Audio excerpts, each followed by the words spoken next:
administration, which will be headed by a man with a personal commitment to the principles of Catholic social teaching.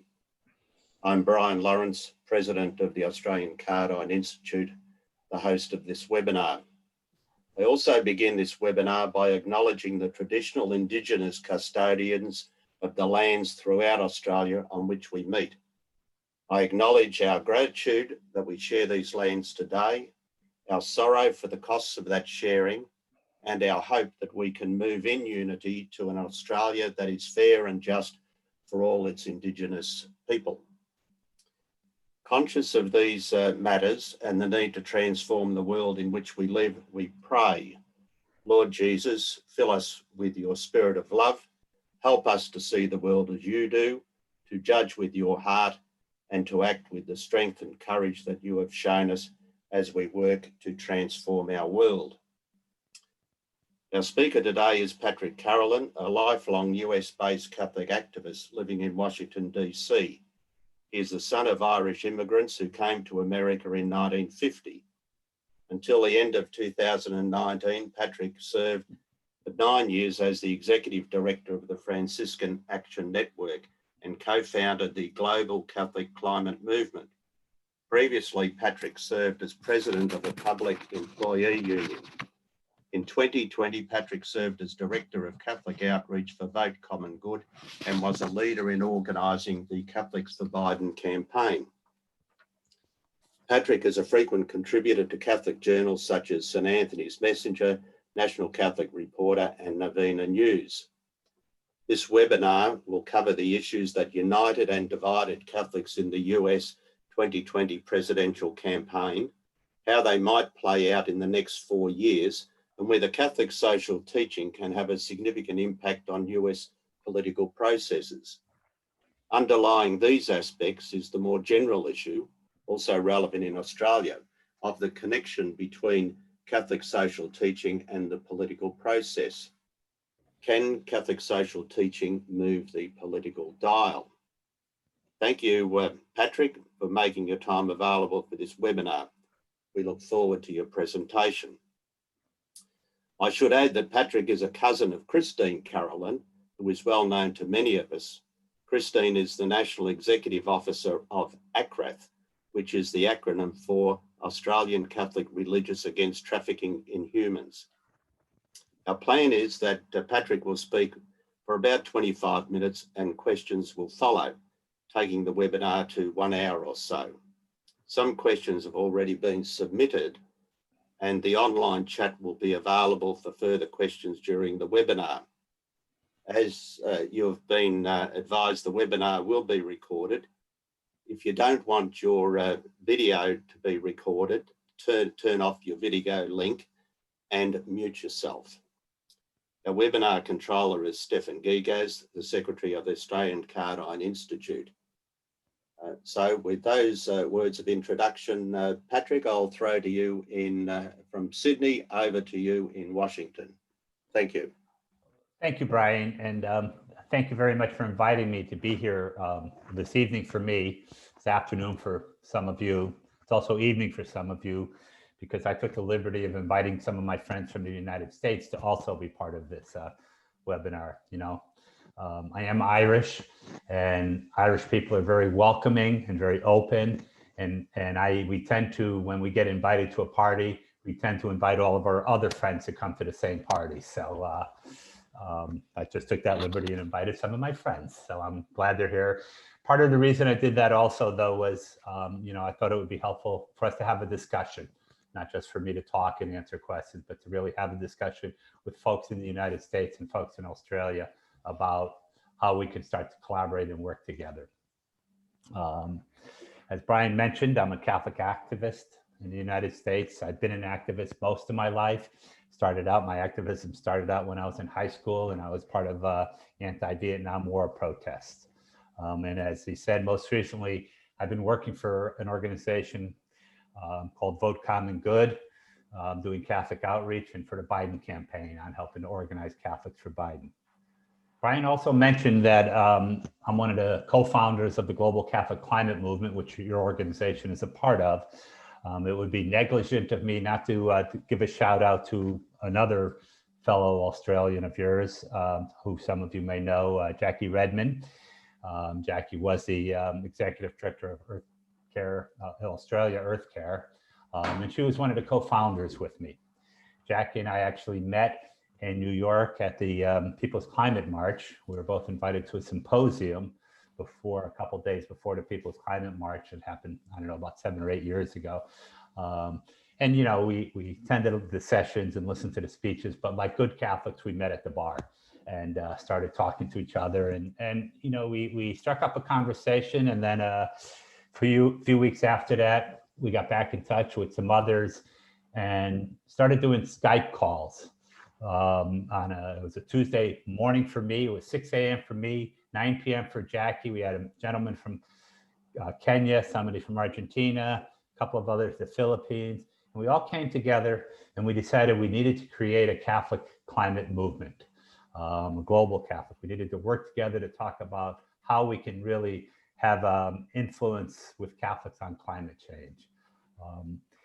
I only share that because we didn't sit around and wait for people to tell us, or we didn't even get permission from people, hierarchy people, telling us that we can do this. We didn't ask the bishops if it was okay to do this. We didn't ask any priests if it was okay to do this. We just came together and we did it. The Global Catholic Climate Movement today is one of the largest, if not the largest, faith climate organization in the world. And it is the only Catholic organization,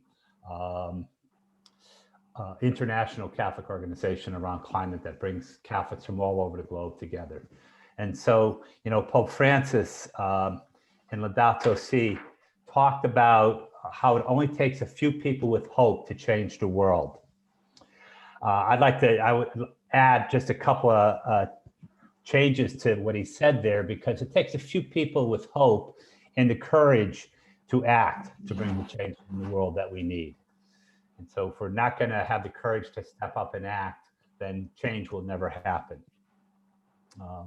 Brian did mention that I've been engaged in helping organize Catholics for Biden in 2020. I was the executive director of the Franciscan Action Network. Franciscan Action Network was an organization that I loved. I loved working for them. It was really nice because the board actually loved me too. So I had no problems with the board, or, you know, we had a great relationship. They were an organization that was made up of Franciscan communities around the globe, not around the globe, around the US. I mentioned earlier, Sister Marie Lucy, who's on the call, was one of my staff people. She also was my mentor, because when I got hired to be the executive director of the Franciscan Action Network, I knew very little about the Franciscans. And so Marie was the person who mentored me, guided me, and yelled at me a lot in our staff meetings. But I decided in 2020 that I had to give that up. I had to step aside, and there were a number of reasons why, but what really, really struck me was that I realized that 2020 was the year that we, people in the United States and people of faith in particular, this was the year that we got to decide, were we really a moral people? Were we really, as Catholics, moral? Do we really believe in Catholic social teachings? And for the whole country, it's the year that we get to decide, are we a moral, ethical people?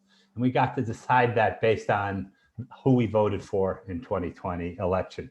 So I decided that I really had to do whatever I could to help bring about that change that I felt was necessary. I had come to realize that my Catholic faith, my Christian beliefs had been hijacked.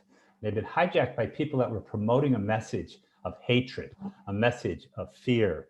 They were promoting a message of Islamophobia and racism and sexism and homophobia. And, you know, that made me very angry, very angry. And just like Jesus got angry when he turned the tables over in the temple, my anger was a righteous anger. But anger left alone, anger not acted on, can very easily turn into fear and hatred. And so I had to take my righteous anger and I had to really turn that into faithful action.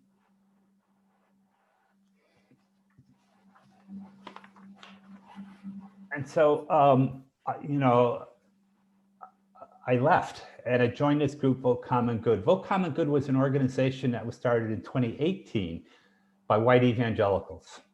They were people who were so upset at what happened in the 2016 election, where 82% of evangelicals, white evangelicals, voted for Donald Trump. And these were more progressive people, like, if you know the work of Brian McLaren or people like that. They formed an organization, Vote Common Good, so they could try to reach out to white evangelicals. They approached me in 2019 and said, we want to do this collaboratively with the Catholics. We want to try to bring evangelicals and Catholics together to promote a message of hope. So I spent the first 3 months of this year of 2020 traveling around the country on a bus with an eclectic group of faith activists trying to bring a message of faith, hope, and love to our nation. We would go to communities, towns, and when I say we were traveling on a bus, we were on this big orange bus that we slept on, we lived on. It had 12 bunks on it. It had a bathroom, a kitchen, a couple of work areas, workspaces, and we would pull into parking lots of churches. We would pull into union centers. We would pull in anywhere where we could go around the country, set up. We had musicians that traveled with us. We had people who spoke, and we would just go and meet people. We would talk to people. We'd do events with music and speakers, and really reach out to people around the country. Our goal was to travel across all 48 states, 48 contiguous states, but COVID happened in March, so we had to stop doing that. But one of the things that we were doing was we were listening. We weren't just talking, but we were listening. We were trying to listen to find out what it is, and me in particular, what it is with Catholics that would convince them to vote for Donald Trump. What was the message that he was delivering, or other Republicans were delivering, that they would consider voting for him? We felt we needed to understand this if we were going to try to change minds on how people should vote. And so we had to cut that short in March, but we continued that messaging. We continued that, we did it all online after that, and started moving forward. I believe in early October, I received an email from my cousin, Christine.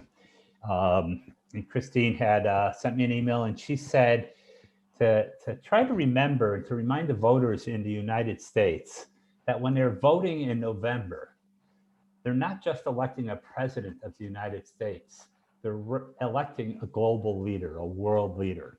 And so for people to try to please keep that in mind when they're voting. If you know anything about Franciscan theology, if you know anything about the Franciscans, you know, that's a message of the interconnectedness of all of us. If you read the works of people like Richard Rohr now, or Elia Delio, that's what they talk about, is the interconnectedness, how what we do in the United States affects the entire world. And the same thing, what you do in Australia, it affects the entire world, because we are all connected. We're all part of God, and God is part of us. The 13th century Franciscan theologian, St. Bonaventure, told us that how we choose and what we choose makes a difference. First, in what we become by our choice, and second, and much more importantly, is what the world becomes by our choice. So the question we had to ask ourselves in the United States is, what does it say about our moral character, about our faith? When we vote, we choose to vote for a leader who brags about grabbing women, a leader who openly supports racism, a leader who is a pathological liar, a leader who would destroy God's wondrous creation. Bonaventure also said that he described the created universe as the fountain fullness of God's expressed being. Just as God is expressed in creation, creation in turn expresses the creator. So we have to ask ourselves a question, and I ask this question in all of my talks that I give and everything I write. What kind of creator are we expressing when we support somebody who really is openly racist? We support somebody who is openly anti-Semitic, who's openly anti-Muslim, who is openly anti-environment. What is that kind of a creator are we supporting when we do that? And I also try to remind people in these travels and when I'm giving my talks, St. Clair, if you don't know anything about St. Clair, first I would urge you to learn about St. Clair. St. Clair was one of the founders of the Franciscan order, and typical of Catholic churches, Catholic community, Catholic orders. St. Clair did all the work. Francis got all the credit. Hopefully we're going to change that someday.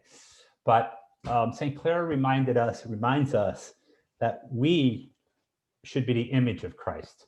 When people look at us, they should see Christ. And if they're not seeing Christ, then we need to go look in the mirror and find out why people looking at us are not seeing Christ. Are we presenting an image of Christ when we support candidates for office who go so far from the Catholic social teachings? That's a question. Before we have a discussion about what role Catholic social teachings played in this year's election, we have to really ask ourselves, how did we get to this point? How did we reach the point when our bishops and our priests would openly support a candidate for president who was a misogynist and a racist? How did we get to the point where moral character does not matter at all?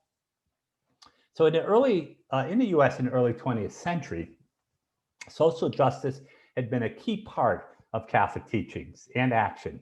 People like Dorothy Day were prominent in helping to organize the workers' movement and helping to protect the poor and the marginalized. In the 60s, people like the Berrigan brothers were leaders in the anti-Vietnam War protest and were very active in support and organizing Catholics around the civil rights marches. There's a great story, documentary about it, a story called the Nuns of Selma. If you know the story of Selma, Alabama during the civil rights marches, there was actually 3 marches to get across the bridge in Selma. The first 2 marches failed miserably. The police were there, people were shot, people were pushed back, and they couldn't get across. A group of Catholic nuns came down to Selma and decided to join the march. And they were right up in the front lines. And the police, the guards, when they saw the sisters there, they just sort of backed away and they were not going to come in and attack the Catholic sisters. So as a result of that, the march across the bridge into Selma was able to take place. So Catholics were very involved in those kind of movements in that period of time. There was a term that was first credited to Cardinal Bernardine. He probably said it, wrote about it, which he called the seamless garment. It was used to identify a lot of Catholic social teachings, and it came to define the concept of consistent ethics of life, that all life is important. It's a term that was used quite frequently in writings in Catholic Church during these periods of time. But after John the 23rd, Pope John the 23rd, the US Catholic bishops started moving away both from using the term Catholic social teachings and from using the term seamless garment, and from even participating in Catholic social teachings. It stopped being taught in seminaries. It wasn't mentioned in religious education programs. I remember many years ago, 10, 15 years ago, I had a couple of friends who had entered the diaconate program, and they were, trying to urge me to become a deacon too. And my pastor, Father Tom, who's on the call, was talking to me about, well, you would make a great deacon. You should think about that. So I asked them, some of these folks, and I don't know what your diaconate program in Australia is like, but in the US, it's a 5-year program, 5-year study. It meets 1 weekend a month and 1 evening each week. So it's a pretty comprehensive program with a lot of time for study and a lot of time to coming together. I asked some of the folks that were in that program, how much time did they spend on Catholic social teachings?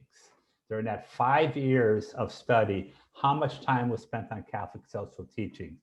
And the answer I got was they had 1 session of 1 hour, 1 evening. And I said, you mean like an evening a month? An evening every other month? And they said, no, 1 hour over the whole 5 years, they had a session on Catholic social teachings. So it was pretty clear that the bishops' conference and the bishops themselves were moving away from the concept of Catholic social teachings. A friend of mine who worked for the Catholic Conference of Bishops told me that sometime in around 2014, they got a memo from the higher ups in the bishops' conference telling them that they were no longer allowed to use the term seamless garment. So, you know, I asked myself the question, others asked the question, what happened to our church? What happened to our church that was so identified with protection of the poor and the marginalized, with walking with the immigrants, with standing up against racism, that they would now be banning the use of the term a seamless garment? Sometime in the late 70s and in the early 80s, a new movement sprang up. You may have heard about it. It was a moral majority. You know, it was credited to being started by Reverend Jerry Falwell.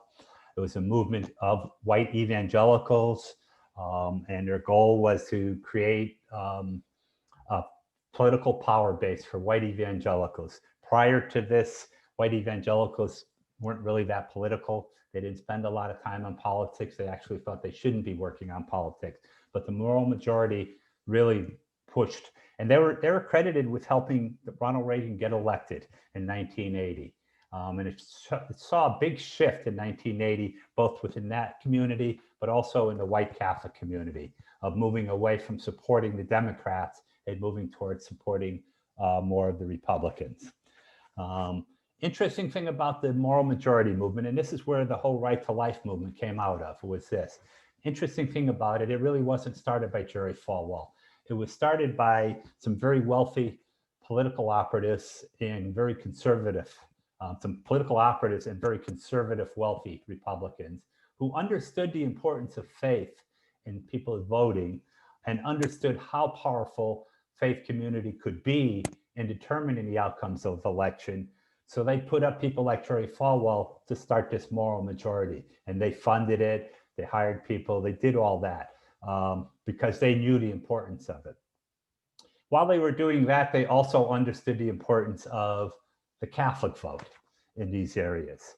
And so they started doing the same thing, much quieter within the Catholic community. They weren't outspoken, they weren't, you know, out publicizing it, but they were very quietly getting key people placed in the bishops' conference in high-level positions, very conservative folks that were being placed there. They joined forces. They brought together actually the white evangelical and the Catholic leaders to form the movement around anti-abortion. I have a good friend, Reverend Rob Schenck, who was part of that moral majority. He was one of the leaders of founding that. And also he was the person who founded and started the whole right to life movement. Several years ago, Rob kind of had a transformation. He had an awakening, and he realized that how wrong everything they were doing. Not that he, you know, all of a sudden became a, you know, a big pro-choice person, but that he understood that this had nothing to do with abortion, what they were doing. This was about getting political power. And this is about building political power and using this issue to build a political base and political power. Nothing at all to do with abortion. In fact, if you look at the history of the Republican Party, there's been several times when they have controlled the White House and both houses of Congress. So they had tons of opportunities to pass legislation around abortion, and they never passed a single piece of legislation during that whole time. So they never had any interest of doing away with abortion. Around this time also was when John Paul II was elected Pope, 1978. And while John Paul II talked a lot about Catholic social teachings, his appointments told a whole different story. He appointed some very conservative bishops. So the Catholic Church just started moving completely away from Catholic social teachings and started taking on a much more rigid conservative philosophy.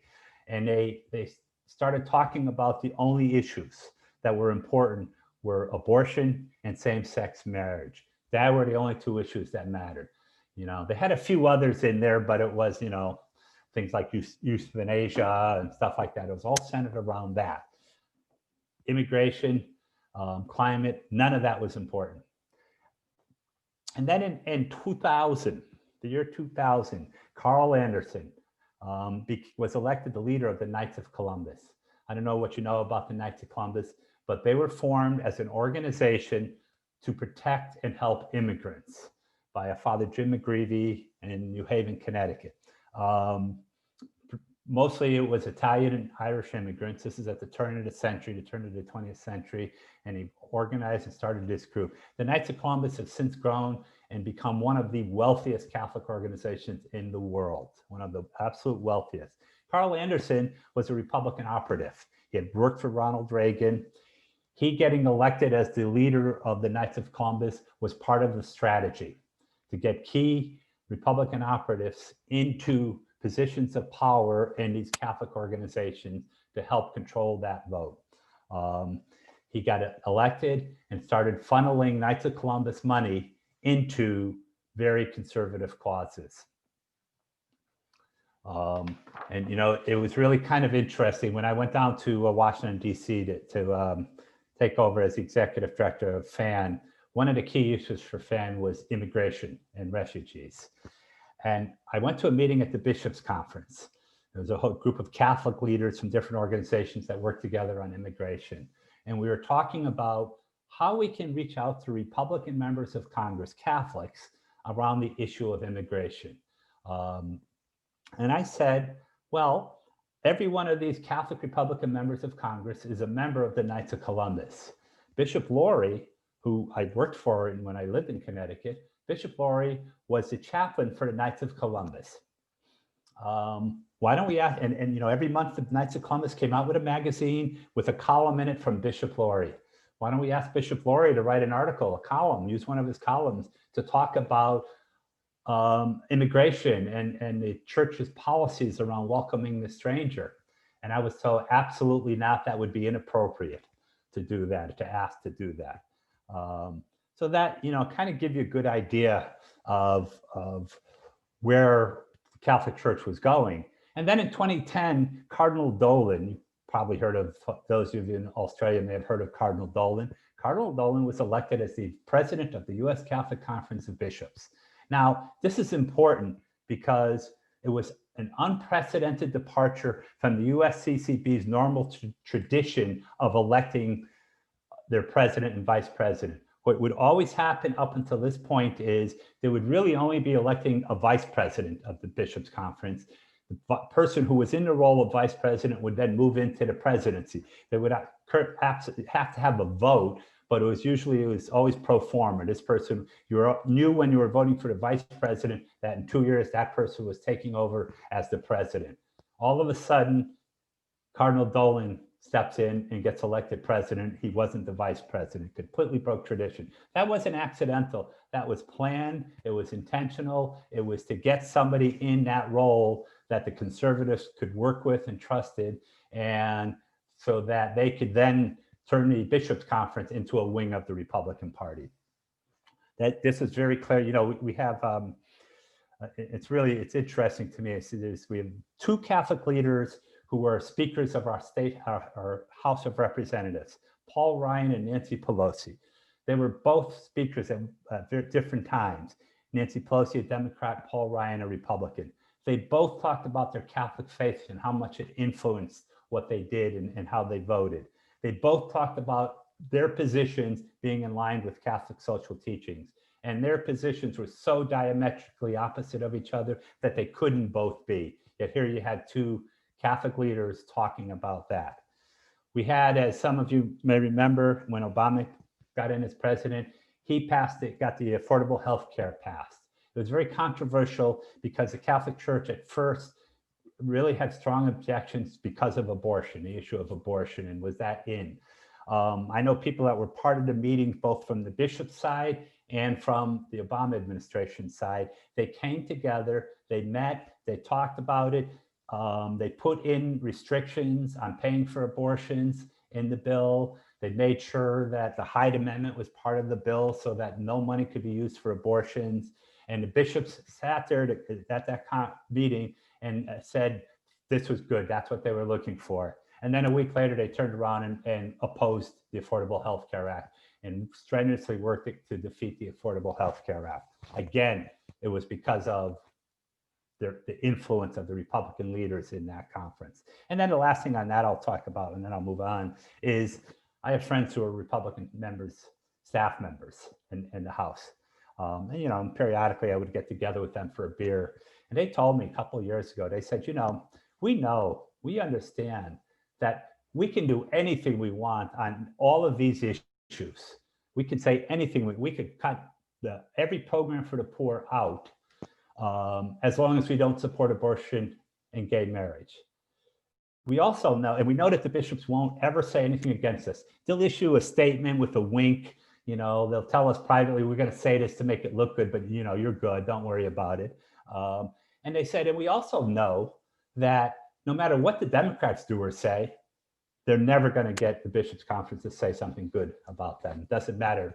And they could be agreeing with the Bishops' Conference on 90% of the issues, but the bishops were never going to say anything good about them. So that kind of gives you an idea of where, you know, to answer the question about Catholic social teachings and why some of the bishops, and I know that was one of the questions, I think, why are priests and bishops out there ignoring Catholic social teachings? I just thought it was important to give you that little bit of a history. So in 2010, 2019, 2020, when I started working with Vote Common Good, we had to do a couple things.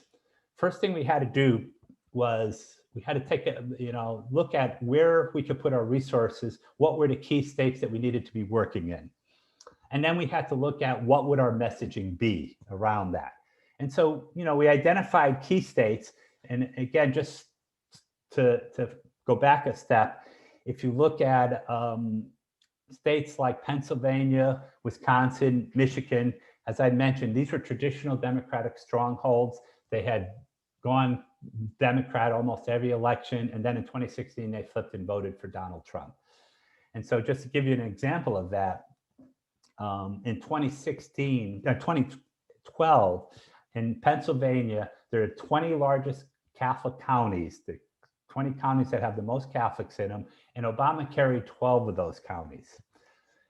In 2016, Hillary Clinton carried 6 of those counties. And in the counties that she lost in, she lost by a much wider margin than Obama did. In Michigan, a state that's about 25% Catholic, Trump won that state by 11,000 votes. In Macomb County, a county near Detroit that's white, middle class, and Catholic for the most part, Obama had carried that county in 2008. In 2012, he narrowly lost that county only because Romney was the candidate and Romney was from Michigan. In 2016, Hillary lost that county by 47,000 votes. Trump won Michigan by 11,000 votes. So when we started thinking about where we were going to work, it was pretty easy to identify the where. We were going to work in these states and these counties. The other thing we had to do was we had to look at what our messaging was going to be. How were we going to message? And how are we going to get that message out there? And, you know, the issue is, the problem was that the Trump campaign knew, and they knew how important your Catholic vote was to them. They knew they could not win the election. And again, in 2016, Trump won 65% of the white Catholic vote. Trump people knew if they didn't get that same margin, they would not win in 2020. And they knew what message to get out there. They were delivering a message that the Catholic vote was focused on 2 issues: abortion and the issue of religious freedom. Fascinating issue. If we had more time, I'd go into that.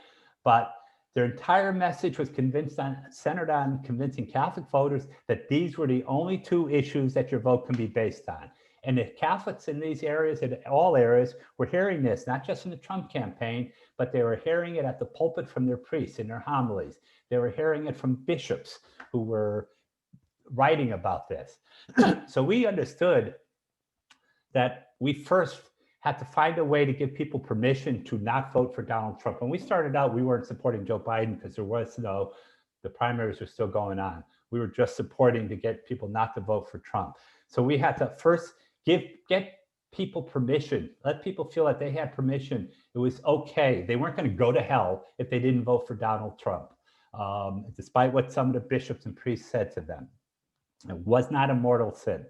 So we started this program called I'll Go First. We basically just asked people, as we're traveling around and reaching out to people, to be the first one in your church, in your community, in your circle of friends to have the courage and the moral conviction to stand up and say, I will not support Donald Trump. And I would tell people there's two things that are going to happen when you do that. The first thing is you're going to start getting people hating you and attacking you and telling you you're doing Satan's work. The second thing is you're going to get some people coming up to you and thanking you and saying, I thought I was the only one. Thank you for having the courage to stand up and say that. I thought I was alone. So we started getting people to do that as we were traveling around. More and more people were starting to reach out and do that. But we also had to develop a message. We wanted to develop a message centered on Catholic social teachings. We thought that was the way to really start. Once we convinced these people it's okay not to vote for Trump, we then had to give them a reason to vote for another candidate. And from our perspective, Joe Biden was absolutely the best candidate that could be. He was Catholic. And so we developed a message that was centered around Catholic social teaching. And I got to say, it's pretty easy to do that, actually. I mean, first of all, we just quoted Pope Francis. And Pope Francis said that an essential aspect of good politics is the pursuit of the common good for all. So we just went around and quoted Pope Francis. We raised the issues like separating children from their parents at the border, racial justice, and climate. And we would ask people to just think about those issues, make those issues the important issues when you're voting. We reminded the people that these policies were part of Catholic social teachings. Now, the other thing we did was, again, and this is part of the idea of giving permission. We wanted to give people permission. And so the other thing we did was we started circulating a letter that we drafted about why it's okay to vote for a Democrat, why abortion is not the only issue. And we got, I don't know the exact number, but it was close to 1,000. And we were circulating, this is not a letter we were circulating to just everybody. It was to key people. It was to Catholic leaders, to priests, sisters, it was to theologians. And that's who we circulated. And we got this large group of people to sign on to this letter. And we made a big press event around releasing the letter, the signatures, so that people in the pews understood that these theologians, these priests, these sisters were all not supporting Donald Trump. We were very successful with that. We also got, and I had reached out, I think there's a similar group in Australia. We have an Australian of Catholic priests here in the US. And I picked the phone up and I called the executive director of that organization. I mentioned my friend Father Tom's name. So after he hung up, and then I had to call him back again. No, only kidding. But I talked to him and he said, yes, we'll do anything to help you. And so, here we had an organization of Catholic priests. They obviously couldn't get directly involved, but they were indirectly, and they were helping us reach out to priests around the country. When I said we're doing an event in this area, he would say, here's these 5 priests that you should call and talk to them. So we reached out to these folks as we were traveling. The other thing we had to do was, and we understood that abortion was going to be a key issue for people. So we had to think about how do we address this issue of abortion. And a couple of things that we did around that. First of all, I wrote an article, co-authored one with Brian McLaren about why we need to change the way we talk about abortion. Other theologians like David LaCrosse and people like that wrote similar articles that were published. We also developed a whole kit on talking points around abortion. And the thing to keep in mind about abortion, and again, none of this was saying that we're going to go out and become, pro-choice and agree that abortion, even, up until the child is born, is acceptable. But the one question that I started asking people is, what's the end game here? What is it that you're really trying to accomplish? Because the Republicans are doing absolutely nothing to end abortion. What they're talking about in their 2 key articles, hey, Christine, my cousin just got on, so I gotta say hi. The two key points that the Republican Party makes around abortion, 2 key slogans is defund Planned Parenthood and overturn Roe versus Wade. And, I wrote a whole piece about this. Overturning Roe versus Wade isn't going to do anything to end abortion. not going to do a single thing to end abortion. Abortions were happening before Roe versus Wade. Abortions, if you overturn Roe versus Wade, it'll still be legal in most of the states in the United States. And in the states that it's not, it'll just be driven underground. The only thing it'll do is make it more difficult for poor women to get abortions. White, middle class, wealthy women will still be able to get abortions. The second thing about defunding Planned Parenthood, there'll be two effects of that if that happens. And I wrote all about this. The first thing is a lot of poor women will not have access to health care. The second thing is the abortion rate is going to increase because most, particularly poor women and young people, get birth control from Planned Parenthood. You take that birth control away and the abortion rate is going to go up.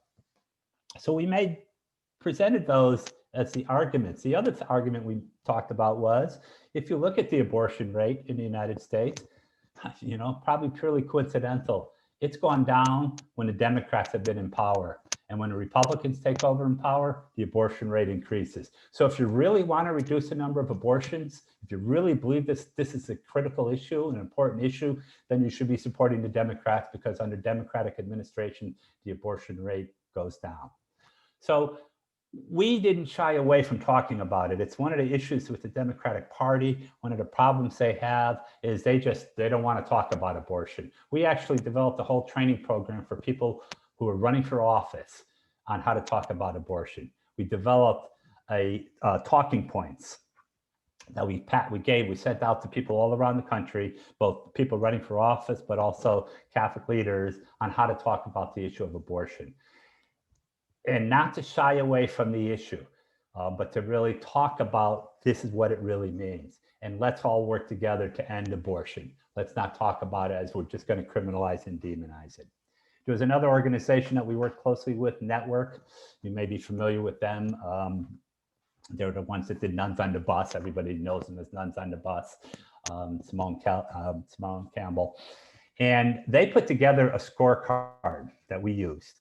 And the scorecard, and it put this together so that the voters could make an informed choice, and it was based on all right to life issues. And it put together this scorecard on all the right to life issues. And so we used that a lot. So to answer your question that we all started out with, the question of, did Catholic social teachings play a role in the election? I could have said yes right at the beginning. And saved us all a lot of time, but I like talking. I'm Irish, so I like to talk. So it played a key role. The message that we sent out and got out to people was centered on Catholic social teachings. And it's a message that Pope Francis has sent out. And I do want to say it was a message that a number of our bishops also talked about. There were people like Bishop McElroy in California and San Diego. Bishop John Stowe, a Franciscan out of Kentucky, Bishop Tobin in Newark, New Jersey, who all wrote and talked about how abortion is not the only issue. Abortion is an important issue, but it's not the only issue, and it's not the most important issue. Pope Francis even talked about and said climate is the most important issue, the destruction of the climate. And so we got that message out there to people. The results, Joe Biden won the election.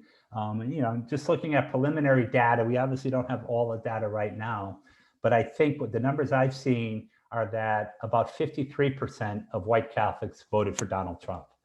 Now that may still seem like, and that may be outrageous and say, how could they do that? But it went from 65 to 53%. And that is what changed the election. Joe Biden carried Pennsylvania, Wisconsin, and Michigan, and those three states put him over the top. And so that's what really did it. Now, the second part of the question, going forward, and what role can Catholic social teachings play both in healing and also in bringing, going forward? Can it play a role? Is yes. Catholic social teachings can always play a role. But I think we have to understand something. Excuse me 1 second. For it to play a role, we actually have to talk about it, and people have to learn about it. A couple of years ago, I was invited to be on a panel at a symposium at Catholic University on Catholic social teachings. I think it was the 100th anniversary of it or something. And one of the keynote speakers on this was a rabbi. And the rabbi got up and he looked out, and pretty much 95% of the audience was Catholic. And he said, you know, I'm a Jewish rabbi. And you know, it's really sad. He said, I'm a Jewish rabbi, and I'm here to talk about Catholic social teachings. And you know, it's really sad. I know more about Catholic social teachings than 95% of Catholics know. And so if it's gonna make a difference, then we have to start re-talking about it. We have to start teaching it again. And we have to live our lives, all of us, centered around that. We also have to have the courage to speak out. One thing about Catholic social teachings is when you read it, if you actually take the time to read it and talk about it, it should make you feel very uncomfortable. It shouldn't really make it, you shouldn't be feeling real comfortable when you're sitting, in a nice house and reading about Catholic social teachings and the preferred option for the poor. Now, my friend, Father Tom, who's on the call, used to get up at the end of Mass sometimes. And he used to say, I hope I've made you feel uncomfortable. Kind of an interesting thing for a priest to say at the end of Mass. He would then go on and say, if I haven't, then I'm not doing my job. And you need to go find some other church where you're going to be made to feel uncomfortable. We have to feel uncomfortable because we never change. We never transform in our comfort zone. When St. Francis prayed to God to help him transform, and God told him, you have to embrace that which you most fear. And what St. Francis most feared was the lepers. And so one day he's walking along the path and he sees some lepers. And normally he would have just crossed over or gone a different way. This time he went and he embraced the lepers. That's what we have to do. That's what Catholic social teachings are. Catholic social teachings aren't about collecting baskets of food and dropping them off at a homeless shelter. Catholic social teachings is about collecting baskets of food and going to the homeless and sitting down and building relationships with the homeless and listening to their stories. And we have to be uncomfortable in doing that. So it can make a difference in the healing and the going forward if we're willing and have the courage, all of us, to step up and do that. The other part is, and I've been talking about how we do have to come together. Our church in the United States, we are in such a schism right now. We are so split as a Catholic church. And I know a lot of people, a lot of friends that have just given up and said, it's not worth it. I'll find my spirituality elsewhere. I'll do other stuff. There's others that think, but we can do something. We can try to bring people together. So I don't know if y'all in Australia, if you get EWTN, or if you get it, if you actually waste any time watching it. But I've been on there a couple times. I was on recently during the election. They would call me to come on. It was awesome. I got attacked over and over and over again. I got attacked more from when I was on that than for any other thing I've done. So I thought I must have been doing something right. But I reached out to the senior producer at EWTN yesterday or the day before, and I said to her, so now that the election's over, is EWTN interested in being part of the group of people who come together and try to heal and try to build, separate the divide, unite us? So I'm waiting to hear back from her to see if EWTN is interested in doing that. There is this, I think, yearning for people to come together and to heal within our country and especially within our Catholic Church. But again, we have to be willing to put ourselves out there and do it. So I'll end on that for a moment so I can take another breath and another glass of water, and then I'll answer some of the questions. I think some of them I tried to answer, but I'll try to answer some more. But before I do that, I'll see if anybody has any comments or wants to throw stuff at me. Hey, this is a good time, by the way, to throw stuff at me because I'm sitting here and you're there. So well, let me just take a moment to do that.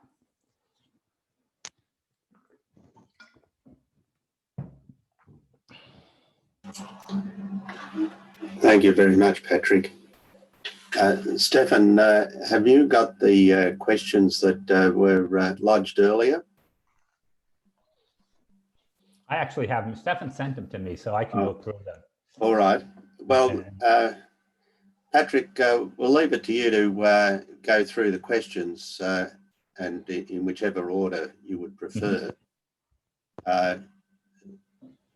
So we'll pass over to you, and Okay. and if there are any more questions, just get onto the chat, and Stefan will identify the questions that we might put to you shortly. We've got about, I'll say 10 minutes to bring us up to the hour, but as I indicated earlier on, we can run over time if people are willing to continue.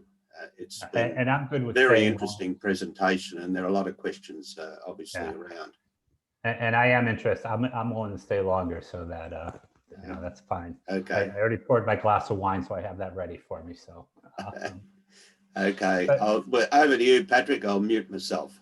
Okay, you know, one of the first questions was, I don't know what order these are in, so I printed them out, but there was a question the question was, according to reports in Australia, the election campaign saw policy emphasis by Joe Biden and the Democrats on the living standards of the middle class, with only limited references to the needs of the working class and the need to eliminate poverty. And so the first question, is that correct? And the second, given Catholic social teachings and the emphasis on the preferred doctrine for the poor, what are the prospects of these objectives influencing the policies of the Biden administration? So first of all, that's not correct. I'm not sure where you got that information from, but let me, you know, say in the United States, working class are generally considered middle class. So people that are working class, it's usually they're used together. So when they talk about the middle class, they're generally referring to the working class. Now that doesn't mean that's different than the lower working class. And one of the things that Biden has talked about and Democrats have been pushing is an increase in the minimum wage. Our minimum wage in the US is just horrible. And they're pushing, and Biden said he supports an increase in the minimum wage to $15 an hour from what it is, $7 an hour now. Biden has also talked about, and his people have talked about, ways to eliminate poverty, and some of that centers around job creation. You know, our infrastructure is falling apart in the US. If you ever get over here, our roads are a mess, our bridges are falling down, because for 30 years, we spent almost nothing on repairing our infrastructure. And Biden has talked about creating a whole infrastructure program to repair infrastructure. And in doing so, that would create a lot of jobs that would then go for those folks, the working poor. He's also talked about tax policies that would increase taxes on the wealthy. So I think that the next 40 years, and let me also just say, and this may come up a few times, Joe Biden has talked about how much his Catholic faith influences his decisions and his policies. And Joe Biden is very aware of Catholic social teachings. I know Sister Marie will tell you he's very aware of Franciscan spirituality. And so that will influence the decisions that he makes, and that is the policies that he sets out. And, you know, there's rumors of some strong Catholic leaders that are going to be joining his administration and be part of it. You know, one is John Kerry is going to be the climate czar. John Kerry is another Catholic leader who really has strong sense of Catholic social teachings. So I think you'll see people in those positions.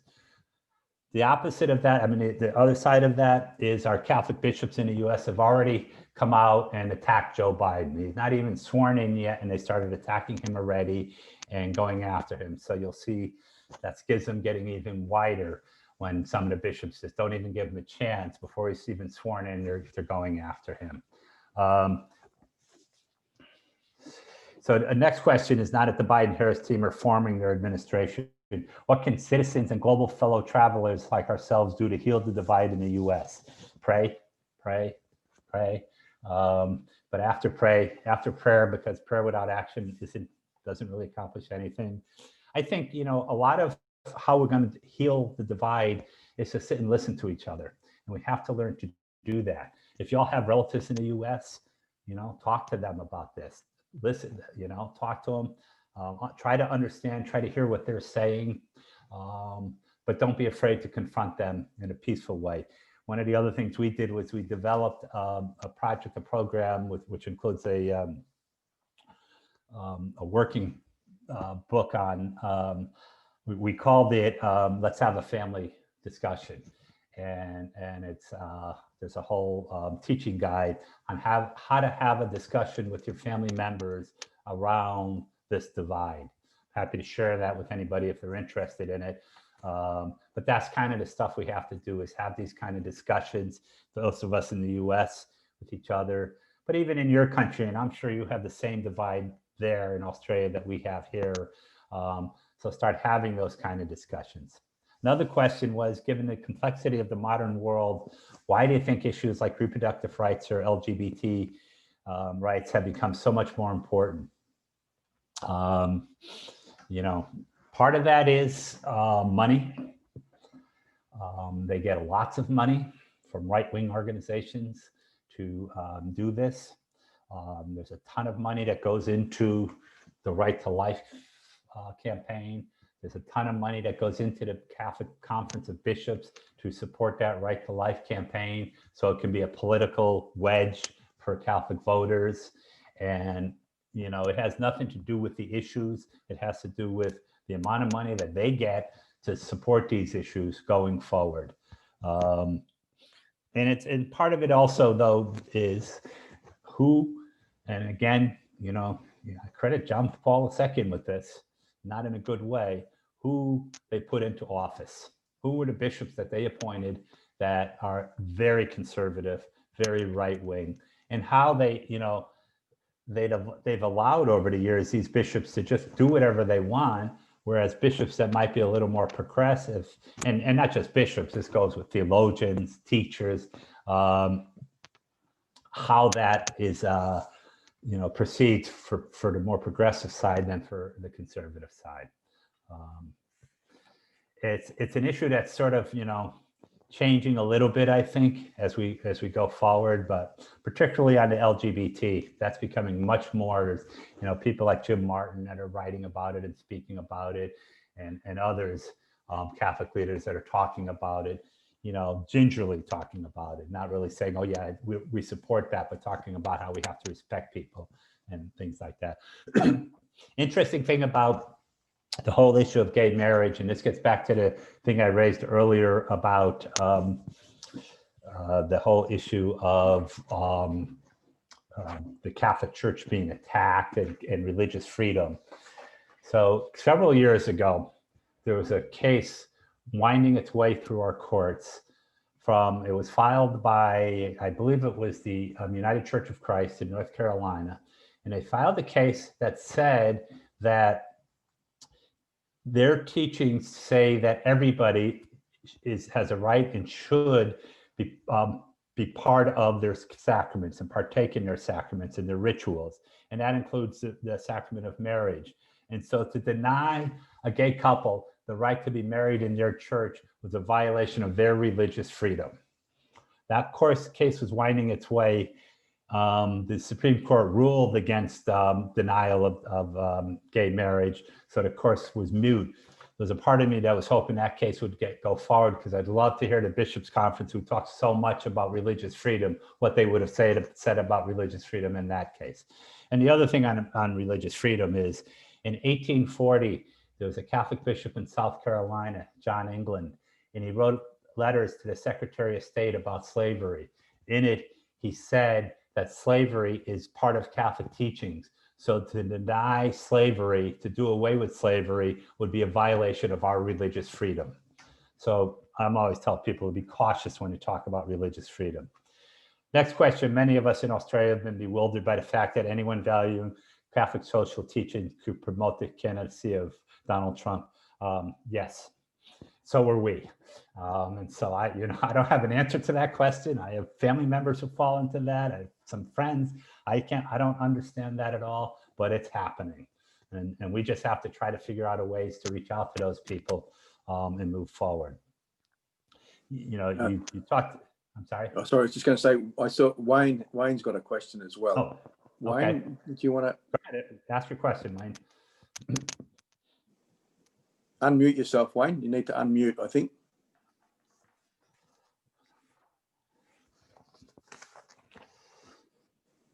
Because I do think I've covered all the questions that you sent me, Stefan. All right. Yep. Anyway, he's. Here we go. Yep. There you go, Wayne.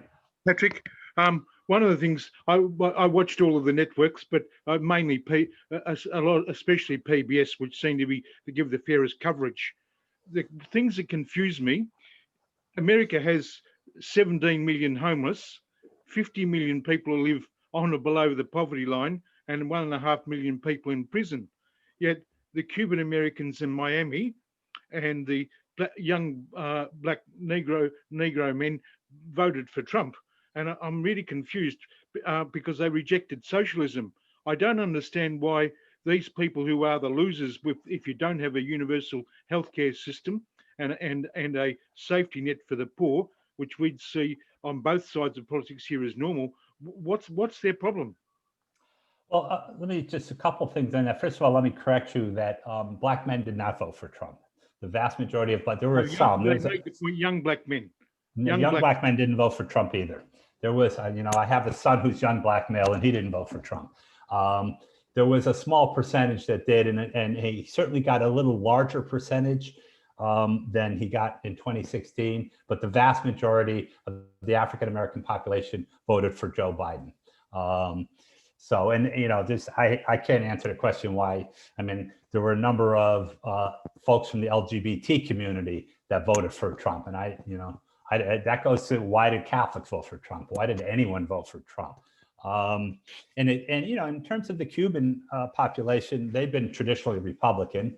A lot of that is the whole anti-Castro.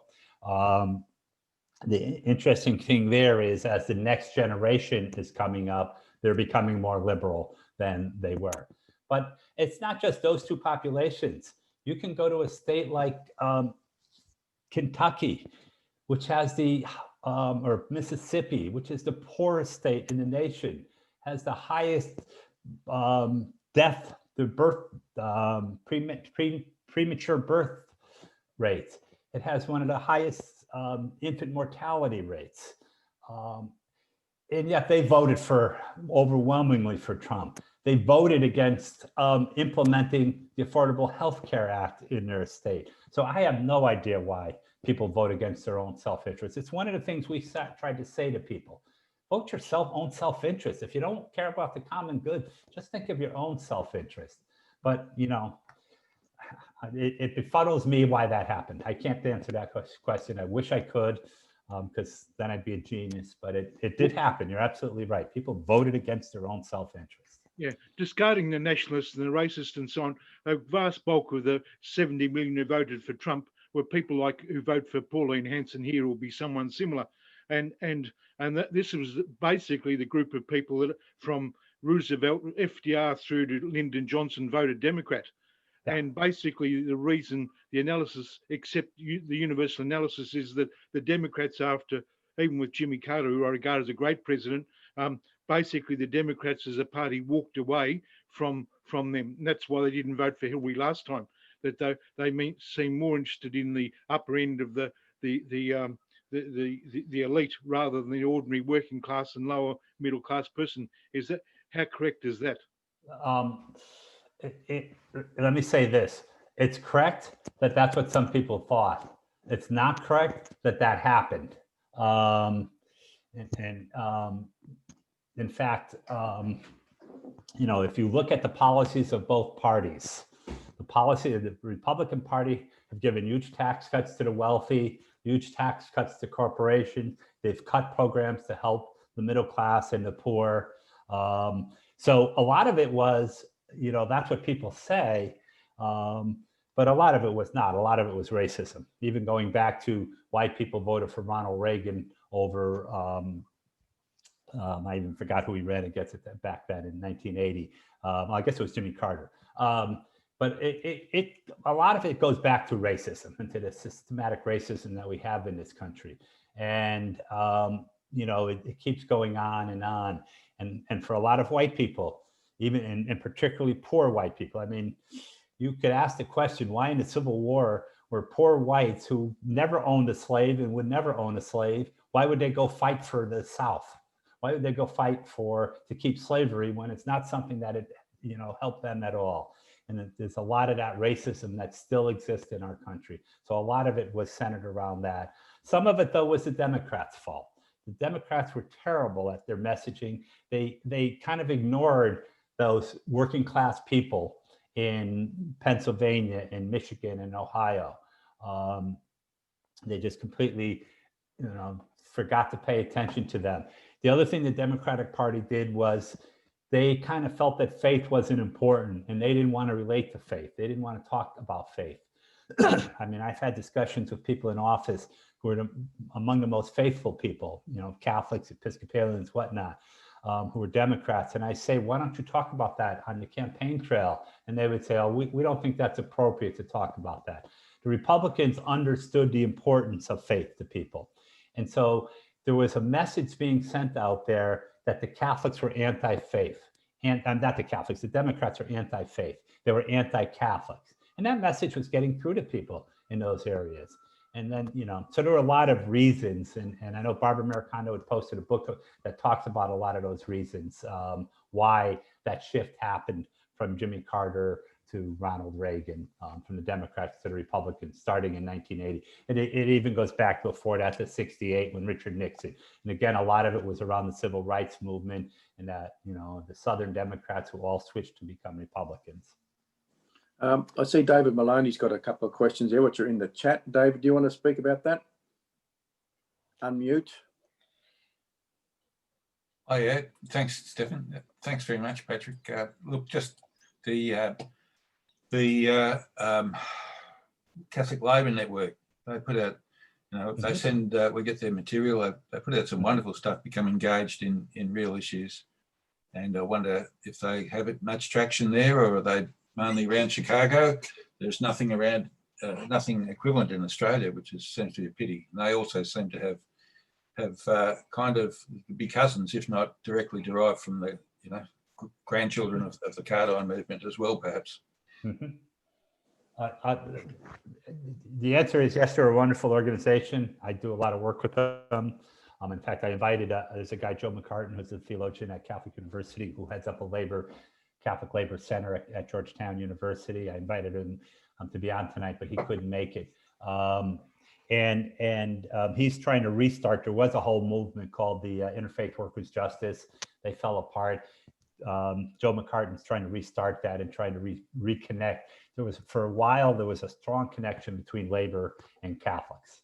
But that, kind of ended again. Some of that ended with in the 60s. Some of it ended around not the Civil War, the Vietnam War. Some of it ended, years later. But we're trying to rebuild that movement. And you all should do one in Australia as well. And I'm happy if there's some people in Australia. Joe McCartan would probably be very happy to do a webinar about that for y'all at some point in time. I'll let him know I volunteered him. Thanks. That's great. Yeah. I see Barbara's also got a comment on the chat. Do you want to share that, Barbara? Don't forget to unmute. Yeah. Unmute, yeah.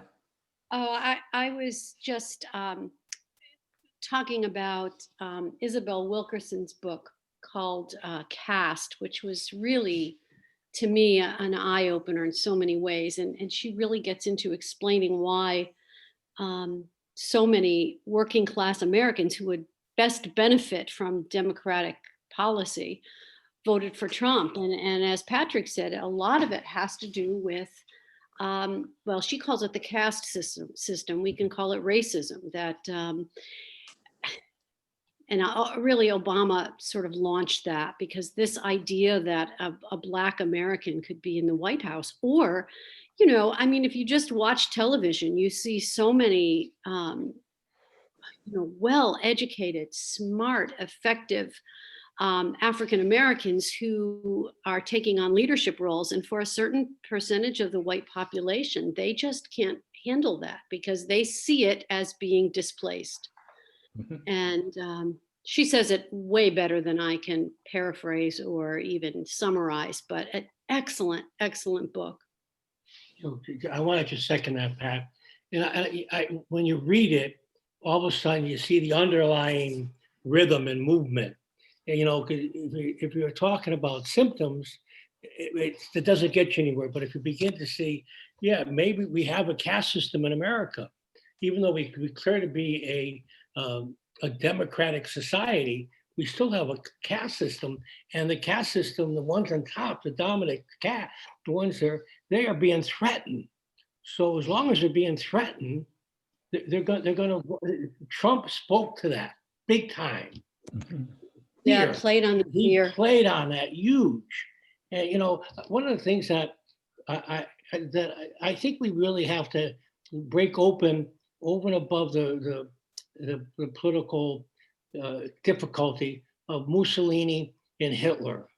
They came into the two democratic societies, and they were, you know, especially Hitler was voted in.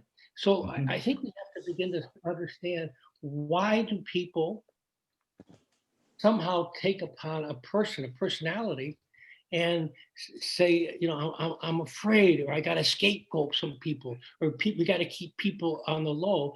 And, you know, Hitler, he scapegoated the Jews. You know, Mussolini took care of anyone who disagreed with him. So I think we have to begin to sort of try to say what's going on in America and in the world. You know, what's going on, and it's that this caste system has to be taken away, has to be destroyed. I hate to say it, but it does, you know, but who's going to do it? How we're going to do it? As long as we got a caste system, we always got people to scapegoat, and we always got to have, then we have fear that they're going to come and take our place at the table of plenty.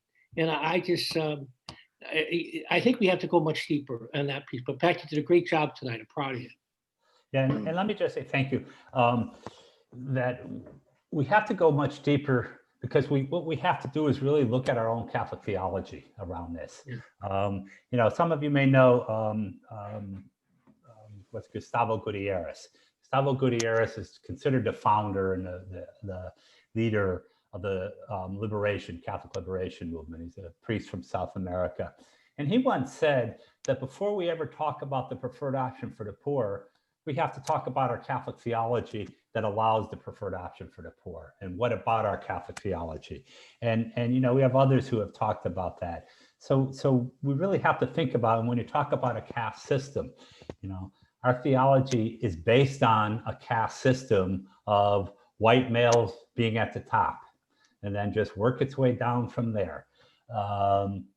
And so this, you know, that's why. I often tell people that, you know, on February 11th, 1954, I won the lotto. About 2 a.m., I won the lotto. And, you know, like, I was just, you know, when did you win? How did you win the lotto there? And I say, well, I was born. And I was born a cisgendered white male. So I just was born on top right there. I knew, you know, no matter whatever else happened, I had all the, I didn't know then, but I had all the advantages. I also, several years ago, my wife and I became foster parents, and we adopted 2 children who are African American. And, you know, I've been an activist. I said this, I've been an activist my whole life. I've marched in marches, and I thought I understood racism. I thought I got it. And when I became a father of 2 Black children, I realized that I didn't really understand anything about racism. I didn't get it at all. And, you know, that's a hard thing to you know, somebody like me who was an activist and considered himself a liberal and was out there marching, to not be able to realize that I didn't understand it. And it was only through my children that I really began to understand it. And what I had to do is I had to first look at my own attitudes. I remember really clearly one day walking down the street and seeing at the corner 3 or 4 young Black men standing there. And, you know, my first reaction was, should I cross to the other side of the street and walk up the other side of the street? And then I stopped and I thought, well, they could be my son or his friends. And in fact, one of them was one of his friends. And when I walked up, and, you know, and I realized I had to rethink my whole attitude about race. And that's part of what we have to do. That's part of what Catholic social teaching tells us. But again, as I said, that made me feel very uncomfortable. And it wasn't until I felt that uncomfortableness that I was able to change. So we have to do it, but we have to do it in a way that we're uncomfortable. I was going to ask a question myself. You mentioned about Cardinal Tobin and Bishop McElroy there. Like, how much of a minority are they among the bishops' conference, or how small a minority, or whatever? Yeah. I think they're becoming more and more a majority. This is the first election that I've seen where bishops like that actually spoke out. There's always been bishops on the other side who say you're going to go to hell, you're Satan, and all that. The other bishops sort of remain silent or quietly would say. This is the first time I've seen, and I don't know if others have seen differently, but for me, this is the first time I've seen Catholic bishops in the U.S. speak out this way they have. And so they're getting their courage to do that, to speak truth to power, and more and more. I mean, part of it is, of course, Pope Francis is appointing people now, bishops and cardinals. And the people he's appointing are Pope Francis people. And so we're seeing more and more of that changing. And I think what's happening, though, is, of course, the real conservative ones are fighting tooth and nail, and they're very well funded. There's a group, Catholic Vote, that did a lot of work in this campaign to defeat Joe Biden. They went out and in 3 weeks raised $10 million. I'm happy if I can raise $10,000 in a period of time, and they can raise $10 million. So that's the kind of stuff that we're up against. Yeah. Unless, of course, any of you have an extra $10 million lying around you want to send us, Yeah. We'd love to. Yeah. But and I think it's happening all over the world, is, the bishops and cardinals that Pope Francis are appointing are more in line with his way of thinking, which, is imperfect, but at least it's better than what we had. Yeah. Stefan, can I ask another question? Yeah, go on. Yep. Yeah, go. Cori Bush, the woman elected to the Congress from Missouri, first black woman we elected, her speeches were really well covered here. How much impact is someone like that likely to have, who's come from all of these issues? She's been a victim of being one of the poor. How much impact will she have when the Congress gets together after January 1st? I think that folks like that have been having. I mean, if you just look at after 2018, when AOC Cortez got elected, and there were a couple others who got elected at the same time,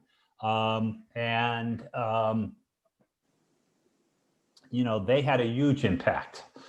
They came together. They were outspoken. They worked within the system. Sometimes people can be impatient, but they worked within the system. They did stuff to help bring about change, and she'll join that group. I'm sure she'll be part of, they called the posse. Donald Trump nicknamed that, so they just embraced it and took it with honor. And she'll be part of that. And because she has a story to tell, because she was a victim, that always makes an impression as well. So I think she's going to have a major impact. I think she'll be a player, more so than, somebody just getting elected for the first time and sitting on the back bench for, 2 terms or 3 terms until they can start to work their way up. The others who came before her in 2018 showed that it can be done. Hello. Stefan's just suggested I should say that the Joe Badgett book, White Trash, was Rainbow Pie was talking about people voting against their own interest. And the people he was talking about were his own people, who he called white trash. Right, yeah. And basically, as far as I remember it, it was basically because of a kind of skewed education system funding that they've got in the United States. Would that be a fair statement? Yeah, it's absolutely true. Our educational system, is a mess, because you can go down to Texas, and in Texas, the legislature passed a law that actually, or their Department of Education issued a regulation that pretty much said you had, in talking about slavery, you had to present it as a positive thing. And you couldn't, that these were servants who came over and were able to earn their way to freedom and were treated well. And that's what children in Texas are being taught about slavery. And in other states, similar things are happening. And so, if you look at Hitler, as Father Tom said, and Mussolini, first you get into power and then you start the indoctrination. And do it through the schools and all. And then, and the other thing that you do is you start to victimize people and make them the enemy. You know, in DC, there's a great museum. If you're ever in DC, the one museum I tell people they should go to is the Holocaust Museum. You know, and I would go there a lot just to sit and meditate. And for me, it helped me understand why I do what I do. But in the Holocaust Museum, there's a wall, and the wall is sayings from people who were alive during Hitler's regime, and people in the United States, famous people. These were politicians and actors and you know, writers, and they all are saying the same thing. They're all saying, if I had only known, I wish I could do more. I wish I had done more.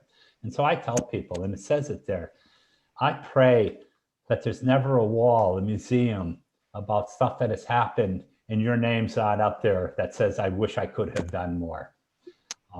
So, you know, we all have that opportunity now to do it, to do more. Whatever it is we can do more. And that's what we have to do.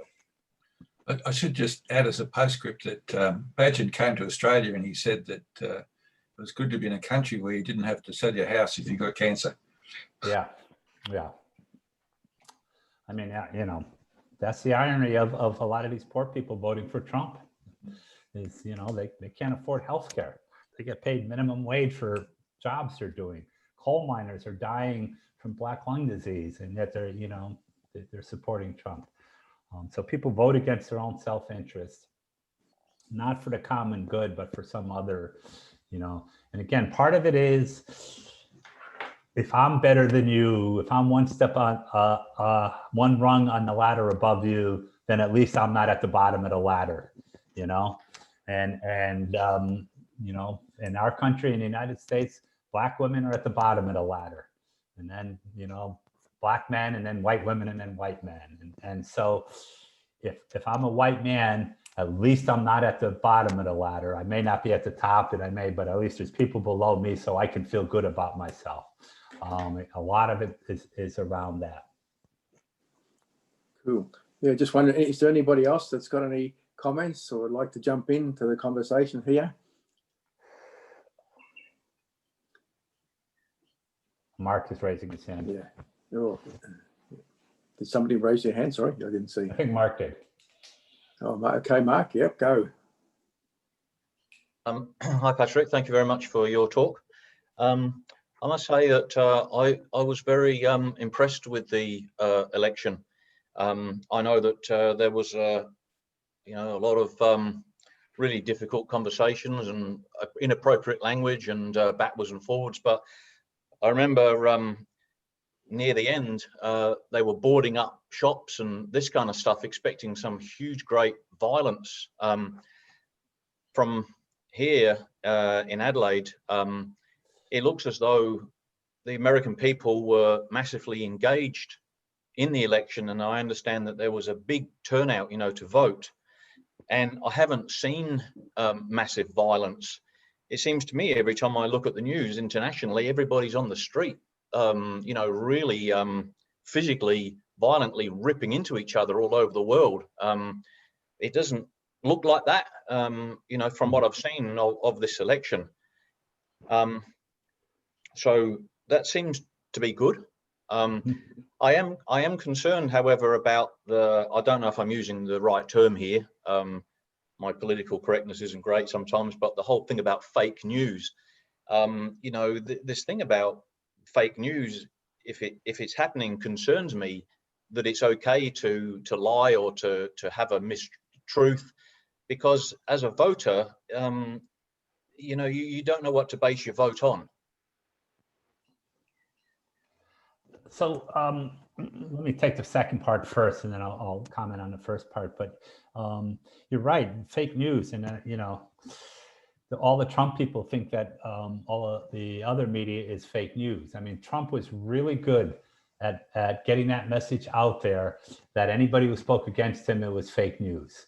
And that, you know, Trump could say something, and then the next day it was reported, and it was, you know, something really stupid, and then he denies saying it. And if people said, but here he said it, he would say that was fake news.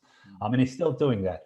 And again, you know, this is a strategy that Hitler used in Nazi Germany, is to really, you know, downplay the news, to create a distrust between the media and the people so that they didn't listen to the media, they only listened to the leader. And that's part of what Trump's strategy was. There's certainly a lot of conspiracy theorists out there. There's the whole QAnon movement, which is, you know, some of what they spread and that people believe. I mean, I'm more concerned about the real fake news that people are believing, you know, like the idea that they were spreading a whole thing about how Hillary Clinton was part of a sex ring that was shipping young children for human trafficking, and it was shipping them off in Wayfair bureaus. And people believed this, that the young children were being hidden in Wayfair. Wayfair is a big furniture store, inside these bureaus to be shipped as sex slaves to people. And, you know, a news source publicized this and people believed it. So, you know, it's that kind of, we have to try to figure out a way, again, to get back to that the news is, you know, people talk about the news and not make up stories, and that people are called out and challenged. You know, we've made it so easy for people to lie and never challenge them. And I mean, Trump did that in the 2016 campaign, and the media let him get away with it. Even his Republican allies called him out before he was a nominee, and they challenged him and they said that was a lie. And once he became the nominee, they all gave up and said, oh yes, this is, you know, and it's over and over. I mean, there are newspapers like the Washington Post that have kept track of all the lies that Donald Trump has told. And I don't know what the number is. I don't know if anybody else has that number, but it's well over 20,000 lies he's told since he became president. And then the other part, and Barbara just mentioned this in her comment too, is our educational system. We have to learn to teach children to be more critical in their thinking. You know, we spend a lot of time in our country on rote memory. We spend time teaching children that in 1492, Christopher Columbus came to America without ever looking at why did Christopher Columbus come to America? What happened when Christopher Columbus came to America? What was here in America? He didn't really come to America because there was some other nation there. We talk about, you know, facts and faith without ever looking at the why of it, and without learning how to do critical thinking and analysis of these issues. We don't do that I don't know if they do that in your country, but in our country, we don't do that. And a lot of that has to do with the testing. We years ago passed legislation that required all of these tests, all of these standardized tests. And so teachers now are required to teach to the test, and the test is all about memorizing facts. They never learn to think critically. So they never learn to take a look at. In terms of your first part of it, there wasn't, I mean, certainly people were worried about that. I was in downtown DC on election night in front of the White House, and everything there was boarded up because people were concerned about that. It certainly did not happen. There was some, but not to that extent. There certainly was some violence. You know, if you had seen the governor of Michigan, there was a whole group of people that plotted to kidnap and assassinate her, a group of right-wing nut jobs, basically. There were some other areas where some of that happened and went on. There was certainly some violence that happened when the Black Lives Matters marches were happening. What they found is most of that violence was instigated by right-wing, nationalists and white supremacists who were pretending to be supporters of Black Lives Matter, and then would start the violence. There was one in particular in Minnesota where they saw these two guys throwing bricks and bombs through a window to start a fire, which started all of the riots in Minnesota. And they later found out these guys were part of a white supremacy group, but they were pretending to be doing this. So there are a lot of that happened, not to the extent, and thankfully not to the extent that people thought it could happen, although it's not over yet. And Donald Trump even yesterday said he still, you know, won the election. It's being stolen from him. So we'll wait to see what happens when Biden is inaugurated. Great, yeah. Anyway, look, I'm just seeing it's actually an hour and a half we've been going. Yes. Patrick, So yeah, I think we've had quite a few questions there and a Yeah. few things actually to follow up, education and Catholic Labour networks. I'm just wondering, Brian, would you like to say a few closing words? Yes, I Let me would. say something first, if I could, and then I'll Sure, let, sure. I just want to thank all of you. I've very, very much enjoyed this. I very much having the discussion and listening to all of you. As I said to Brian early on, I didn't want this to be a question and answer with me. I want it to be a discussion, and that's why I invited some of my friends from the US to join. And so I very much appreciate being invited and also your willingness to share and open up with me. Thanks very much, Patrick. That was terrific. And I got to see Christine. I haven't seen her in a while. Yes, hello, Christine. There's something in the DNA of the Carolyns, obviously. Oh, yeah, It's yeah. a great joy when you find a cousin who's got similar interests. Yeah, and let me also just say, Brian, there's another person who came on, Margaret McGee. Margaret's a Franciscan sister who was the president of the board of Fran when I got hired. And Margaret's family is from the exact same town that Christine and my family's from in Ireland. Her family's from Ballyborough, Ireland too. So, so we're probably cousins also. So. Yes. Yes. Well, my great discovery was to find a cousin in Dublin who owns a pub. Now that's a good discovery. I'm looking for a cousin who's the professor of political economy at the London School of Economics. That would be terrific. It was a great session. It's the first one that we've done in this format.